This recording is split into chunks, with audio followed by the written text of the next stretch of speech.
C'est marrant les gars parce que vous savez c'est quoi les deux périodes dans l'année où ça parle le plus des joueurs musulmans qui jouent en France, qui jouent en Ligue 1?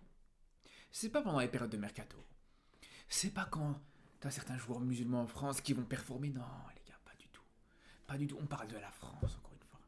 Vous savez c'est quoi les deux périodes dans l'année où ça parle le plus des musulmans, des joueurs musulmans qui jouent en Ligue 1? C'est pendant le Ramadan, quand ça fait la chasse aux joueurs qui font le Ramadan. Celui qui fait le Ramadan, celui qui fait pas, celui qui essaie de casser son jeûne pendant un match ou pas.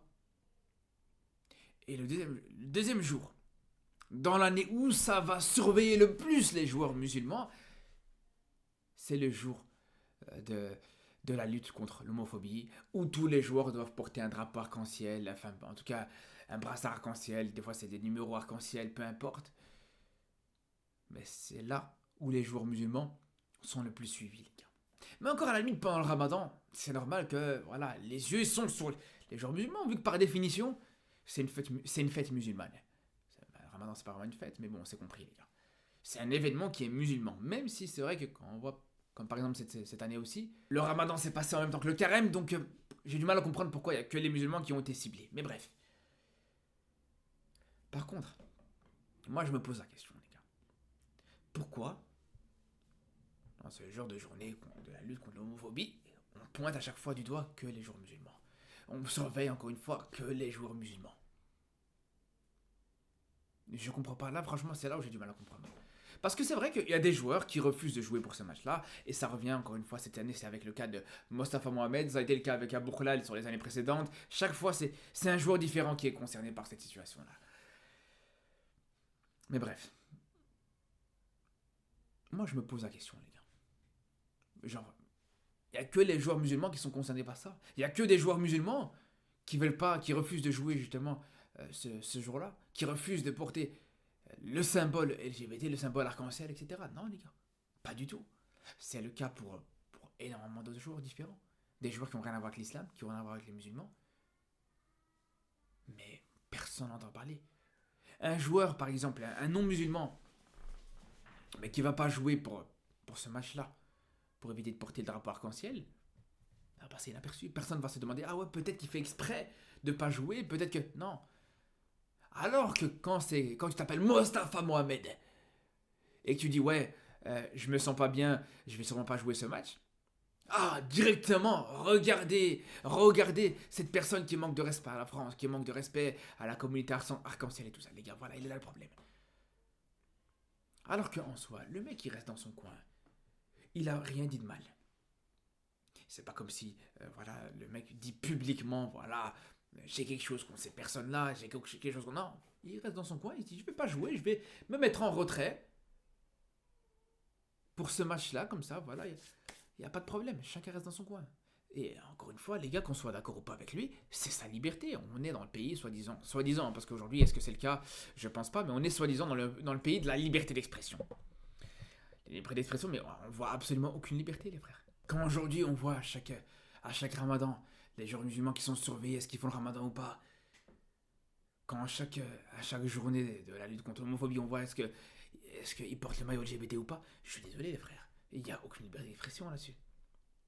Il n'y a absolument aucune liberté d'expression. Et on le voit, les gars, quand on voit le joueur égyptien Mostafa Mohamed qui s'exprime là-dessus. Alors, on va pas forcément lire tout ce qu'il a pu dire exactement. Mais il dit, voilà, j'ai une culture qui est différente. Voilà, j'ai une mentalité différente. Je viens d'un pays différent.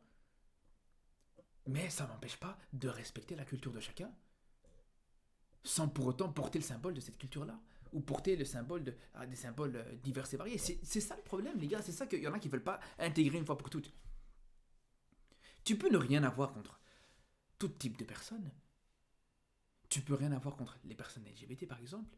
Mais c'est pas parce que tu les respectes et que pour toi elles peuvent faire ce qu'elles veulent, etc., que ça veut dire pour autant que tu vas porter leur symbole. C'est pas parce que tu refuses de porter leur symbole que ça veut dire pour autant que t'es pour le fait qu'elles subissent des violences, qu'elles subissent des choses comme ça, les gars. Pas du tout. Et personne est pour ce genre de choses.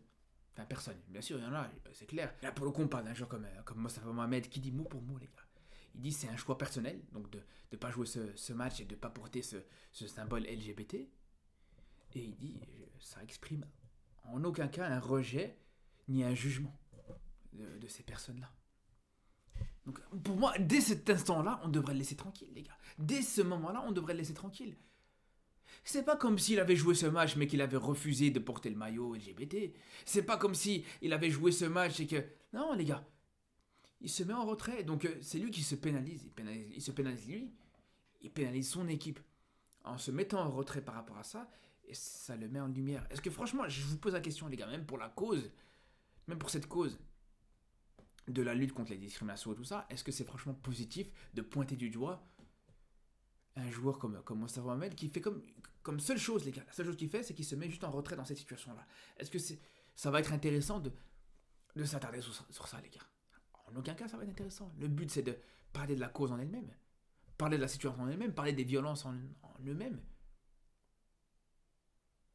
Non, c'est là le problème. C'est là le problème, les gars.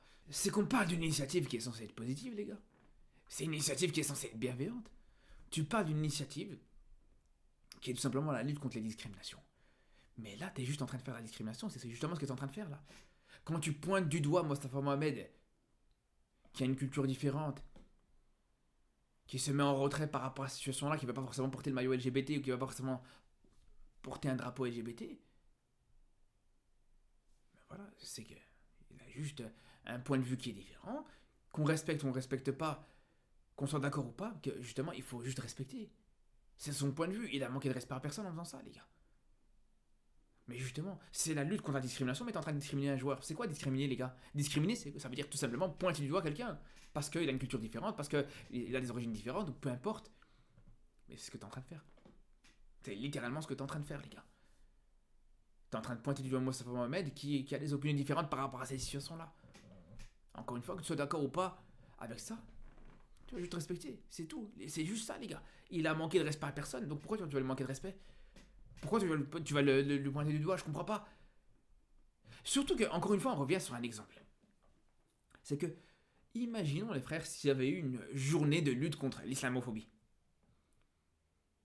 Est-ce qu'on demanderait à des gens de porter des symboles musulmans, à porter le voile, à porter un qamis, à porter des choses comme ça? Non, les gars. C'est pas parce que tu respectes une certaine communauté, peu importe laquelle, que tu es obligé de porter leurs symboles. C'est logique, les gars. C'est aussi simple que ça. Et puis de toute façon, dans tous les cas, il n'y a quand même pas, il n'y aura jamais, on verra jamais en Ligue 1 une journée spéciale pour la lutte contre l'islamophobie. Ça n'existera pas, les gars. Ça n'existera pas. Ça va peut-être l'inclure dans une cause générale, mais jamais de la vie tu verras une journée en hommage des personnes victimes d'islamophobie. Et pourtant, les gars, ce ne serait pas volé. Pourtant, ça serait pas incohérent, les gars. Quand on voit ce qui se passe actuellement dans toutes les mosquées en France, on a reparlé il y a quelques temps de l'affaire Abou Bakar. Mais de manière générale, les frères, pour moi, je vous le dis, c'est quelque chose qui pourrait avoir sa place. Mais même malgré ça, les gars, comme je vous dis, même si c'était le cas, même si c'était vraiment le cas, les gars, vous croyez vraiment que ça va porter des symboles musulmans en lutte contre l'islamophobie, en soutien aux musulmans? Mais jamais, je vous le dis encore une fois, jamais de la vie. Bref. En tout cas, les frérots, on se dit à très vite pour reparler de football, j'ai envie de vous dire. Et surtout d'ici là, prenez soin de vous.